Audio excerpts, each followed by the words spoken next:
우리 신앙인들이 좀 우려해야 할 부분이 있습니다. 우리는 같은 하나님을 믿고 있지요. 같은 성령 안에 있습니다.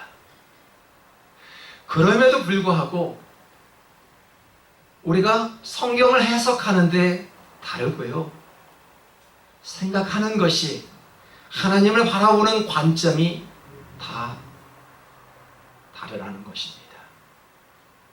참 우리 크리스천들이 우려할 부분이지요.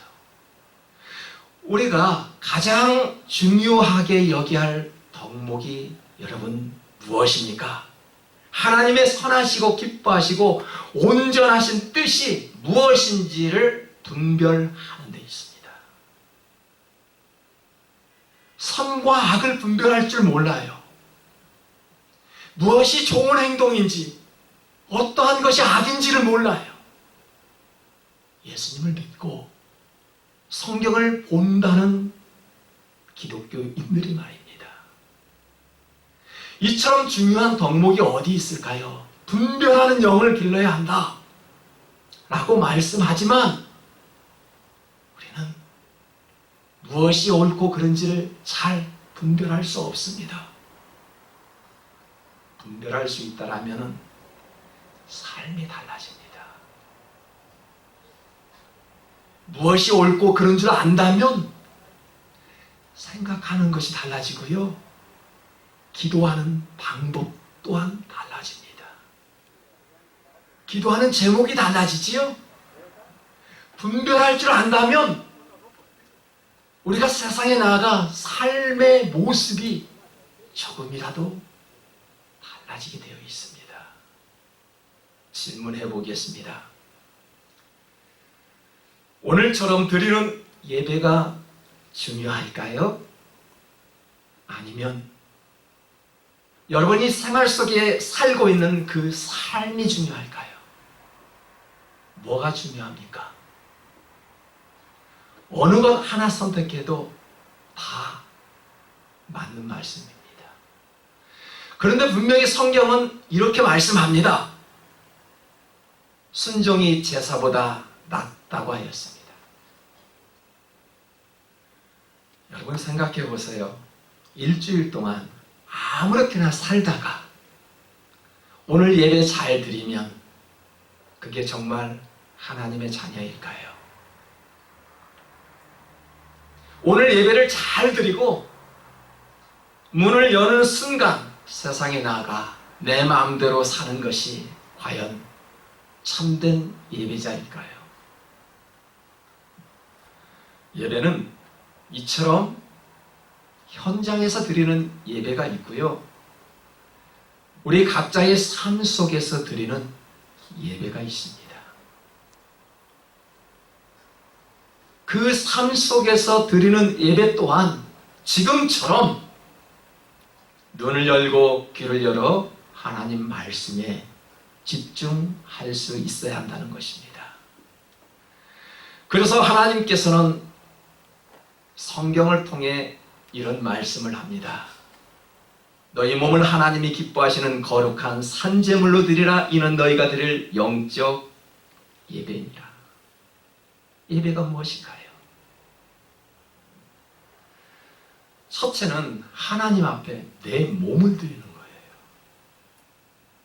내 마음과 생각을 드릴 때 하나님과 합한 자라 라고 말할 수 있습니다.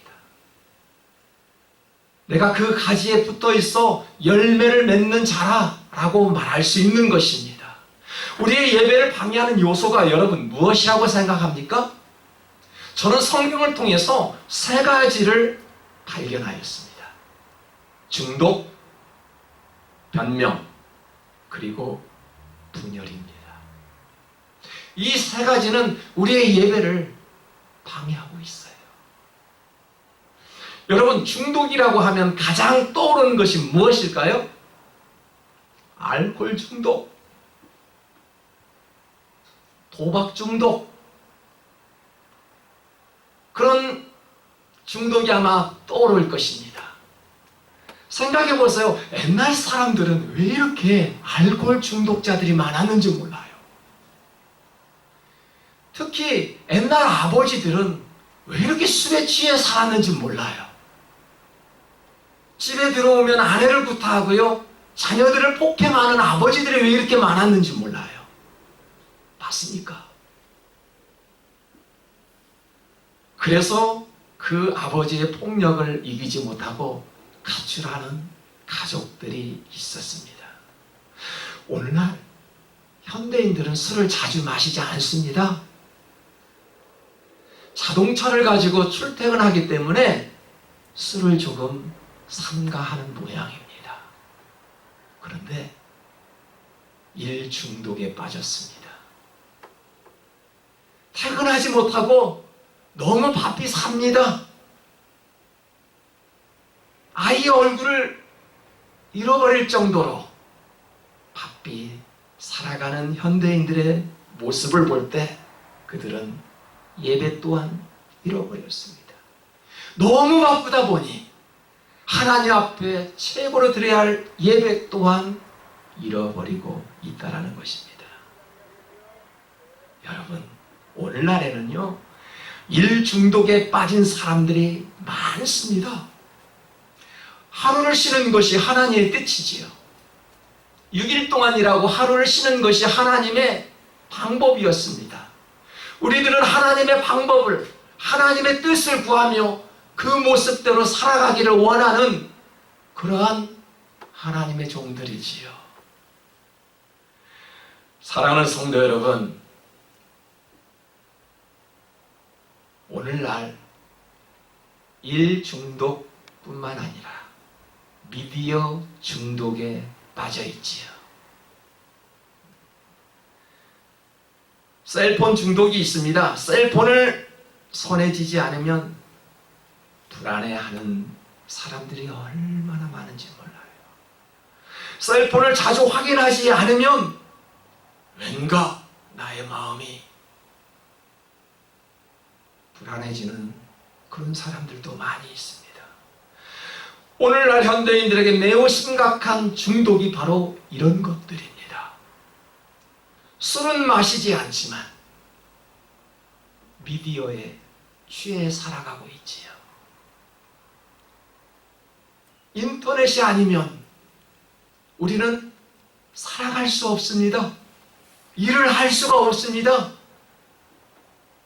게임 중독에 빠져 일상생활에 방해가 되고 있고요. 하루 종일 TV 앞에 시간을 빼앗기는 사람들도 얼마나 많은지 모릅니다. 과거에는 술 중독이었지만 지금은 미디어 중독에 빠져 살아가고 있습니다. 생각해 보세요.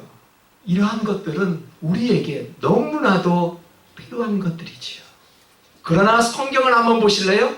모든 것이 내게 가하나 다 유익한 것은 아니요, 모든 것이 내게 가하나 내가 무엇에든지 얽매이지 아니하리라.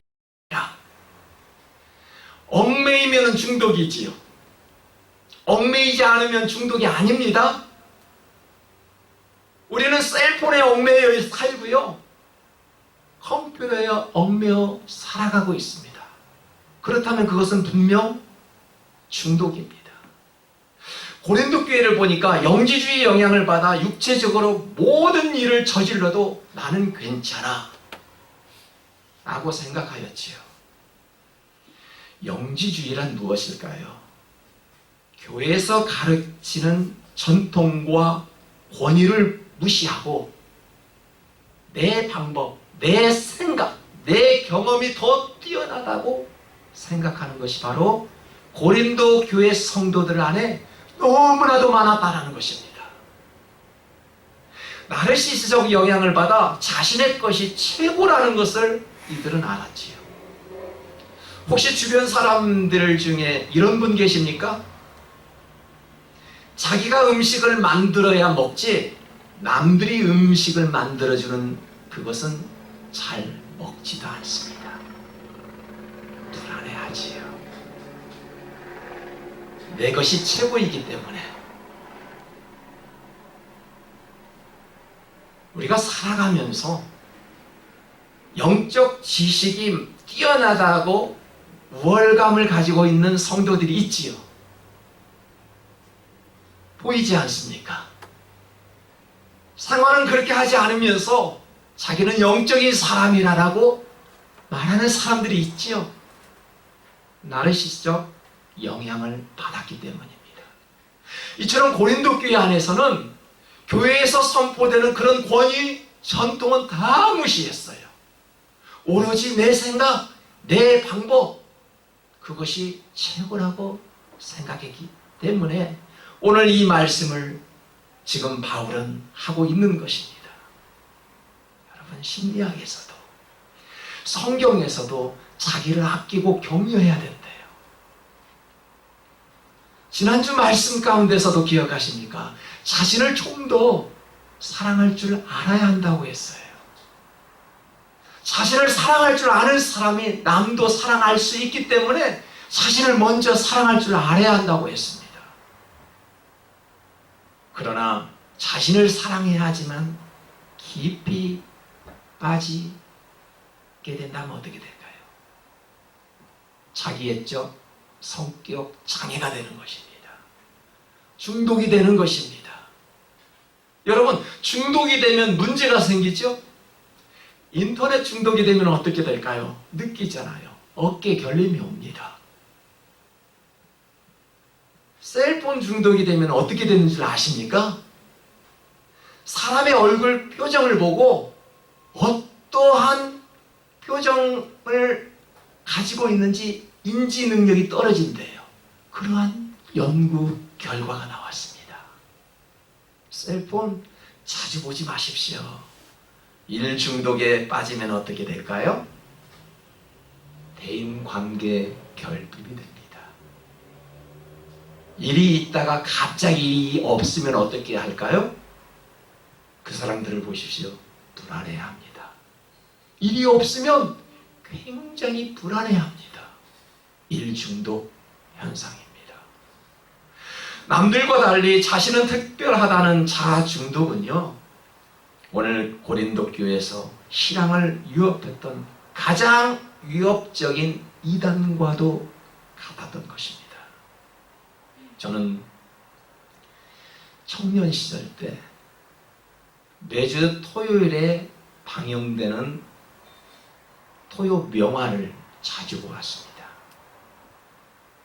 영화를 좋아하기 때문에 그 영화를 보고 나면 새벽 1, 2시가 되지요.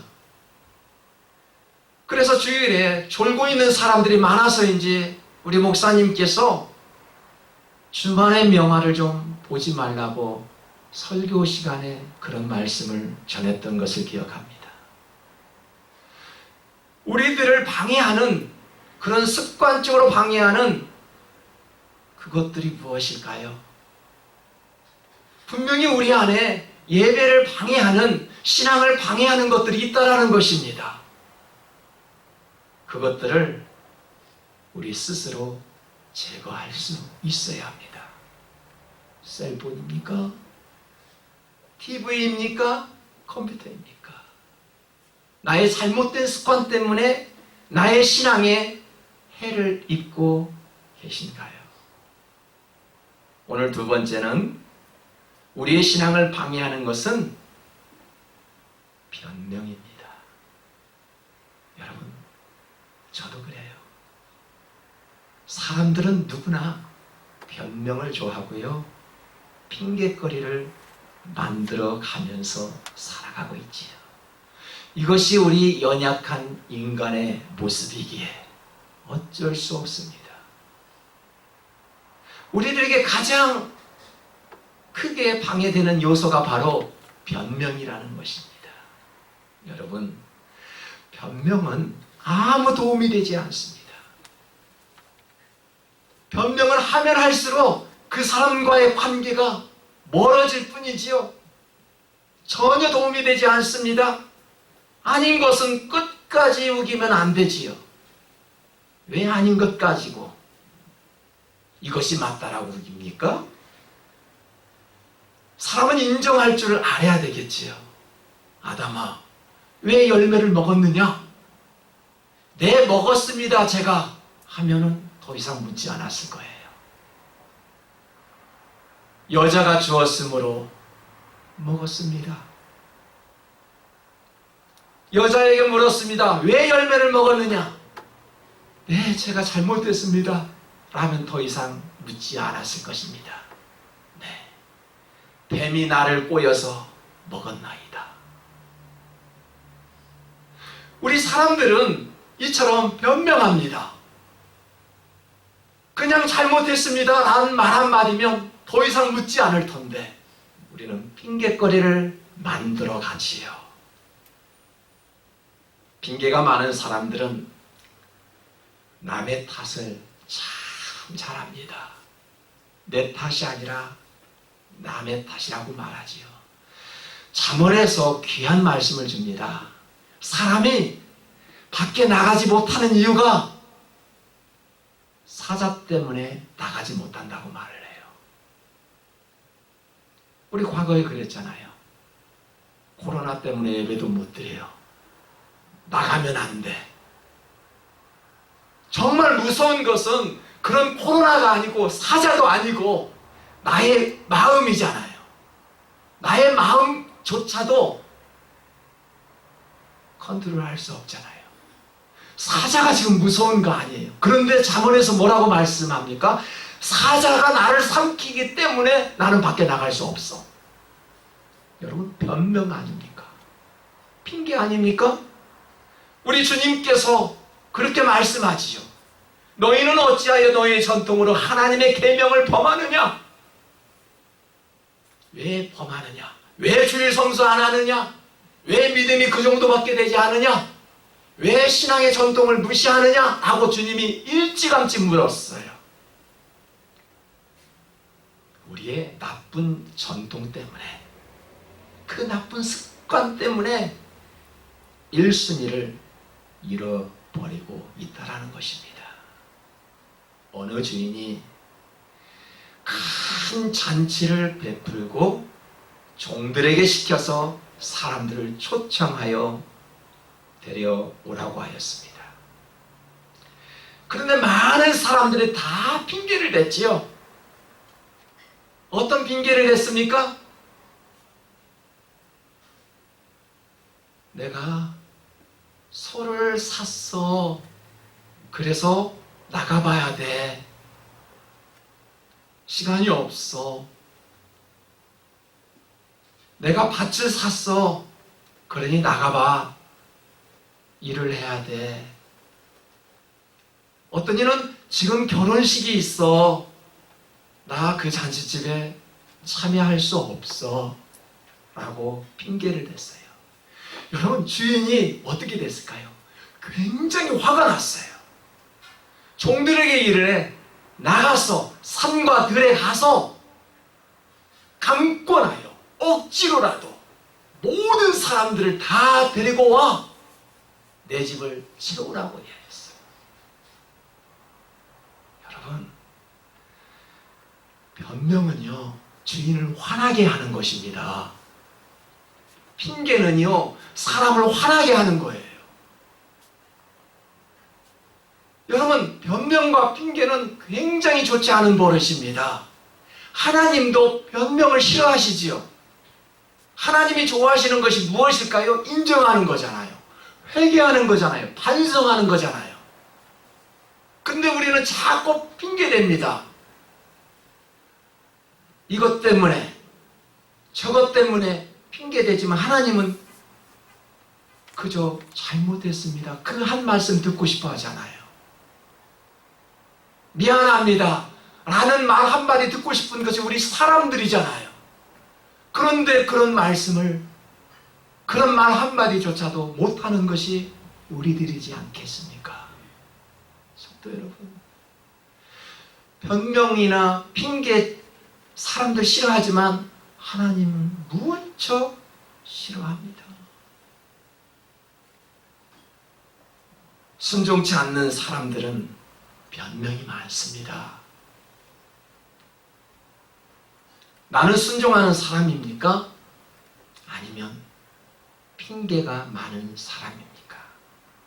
오늘 한번 생각해 보시기 바랍니다. 하나님 앞에서도 인정할 줄 알아야 되지만 우리가 세상 속에 나아가 살아갈 때도 인정하면서 살아가면 좋지 않을까요? 이것이 몸으로 드리는 예배입니다. 예배가 무엇일까요? 이것이 내 몸으로 드리는 예배라는 것입니다. 성도는 하나님의 대사요 하나님의 심부름꾼이라고 하였습니다. 우리의 정체성이 분명하다면 인정할 줄 알아야 합니다. 솔직한 것이 좋습니다. 심부름을 하다가 실수할 수 있잖아요. 운전을 하다가 사고도 낼 수 있습니다. 무엇을 할 때마다 우리는 완벽할 수 없습니다. 그럴 때마다 우리가 인정할 때 그 모습이 얼마나 아름다운지 모릅니다. 우리가 누구일까요? 너희의 몸이 그리스도의 지체인 줄을 알지 못하느냐? 내가 그리스도의 지체를 가지고 창녀의 지체를 만들겠느냐? 결코 그럴 수 없느니라. 우리가 누구냐고요? 지금 말씀하고 계십니다. 하나님의 말씀 가운데 하나님께 속한 자예요. 그래서 하나님은 우리에게 말씀하시잖아요. 너는 두려워하지 말라. 내가 너를 구속하였고 내가 너를 지명하여 불렀나니 너는 내 것이라. 우리는 하나님의 것이란 말이에요. 내 자녀도 하나님의 것이란 말이에요. 왜 내 자녀들 내 마음대로 컨트롤하려고 합니까? 단지 하나님께서 양육하라고 잠시 동안 우리에게 맡겨주신 것뿐이지요. 그래서 자녀는 돈으로 키우는 것이 아니라 기도로 키우는 것 아니겠습니까? 성도 여러분, 하나님의 사람들은 죄 없이 사는 것이 아니라 실수에 변명하지 않는 것입니다. 변명의 씨앗은 분열을 낳게 하지요. 가장 두려운 것이 무엇일까요? 흩어지는 것이에요. 가장 두려운 것은 가족들이 흩어지고요, 교회가 흩어지고요, 우리의 공동체들이 흩어지는 것이 가장 두려운 것입니다. 가장 두려운 것은 하나 되지 못하여 흩어지는 것입니다. 그래서 예수님은 십자가에 돌아가시기 전에 어떤 기도를 하셨나요? 하나 되기를 기도하시지요. 그 기도가 많은 기도의 제목들이 있음에도 불구하고 가장 먼저 기도한 것이 있다면 너희가 하나 되기를 위해서 나는 기도하노라. 하나 되어야 합니다. 가족이 하나 되어야 하고요, 교회가 하나 되기 위해서 노력해야 합니다. 기도한다고 다 되는 것이 아니죠. 행동으로 옮겨갈 때 그 기도가 기도라고 말씀하지 않았습니까? 사랑하는 성도 여러분, 부부는 한 몸이지요. 생각은 다를 수 있으나 결론은 같아야 합니다. 그래야 그 가정은 행복합니다. 교회는 한 몸이죠. 성도의 생각들이 같아야 합니다. 여기에 다른 지체들이 다른 환경 속에서 자라서 이 교회 안에 모였지만 우리는 서로 유하고 서로 존중하고 서로 격려할 줄 알으며 각자의 달란트를 가지고 있기에 그 달란트 또한 존중하며 함께 쓰임받을 수 있도록 협력하는 공동체가 바로 교회입니다. 그래서 바울은 이렇게 말했지요.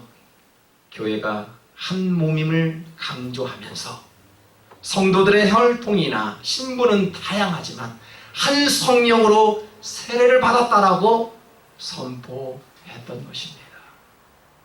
모든 성도들은 다 똑같은 귀한 그리고 소중한 그런 성도들이지요. 왜요? 한 하나님, 그분 때문에 우리의 달란트를 가지고 서로 협력하며 돕고 있기 때문에 우리가 가지고 있는 모든 달란트는 서로 소중하고 서로 다른 역할을 하기 때문에 모두가 소중한 사람들입니다. 너희가 하나님의 성전인 줄을 너희가 알지 못하느냐? 성령이 너희 안에 계시는 것을 알지 못하느냐?